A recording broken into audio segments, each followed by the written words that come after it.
తప్పు చేస్తే చంపేస్తావా? కన్ఫర్మ్డ్గా జరిగిందేదో జరిగింది. మళ్ళీ ఇలాంటివి జరగకుండా ఉంటే చాలు అనుకో. టెన్షన్ తగ్గుద్ది, గుండె బాగా పనిచేస్తుంది, ఎక్కువ కాలం బతుకుతావు.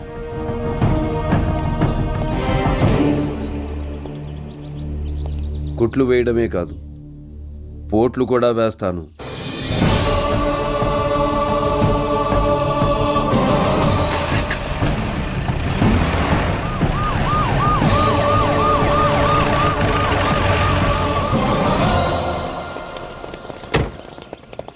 ఎస్పీ గారు రమ్మన్నారు సార్. నిన్నటి వరకు ఎక్కడికి పోయారు?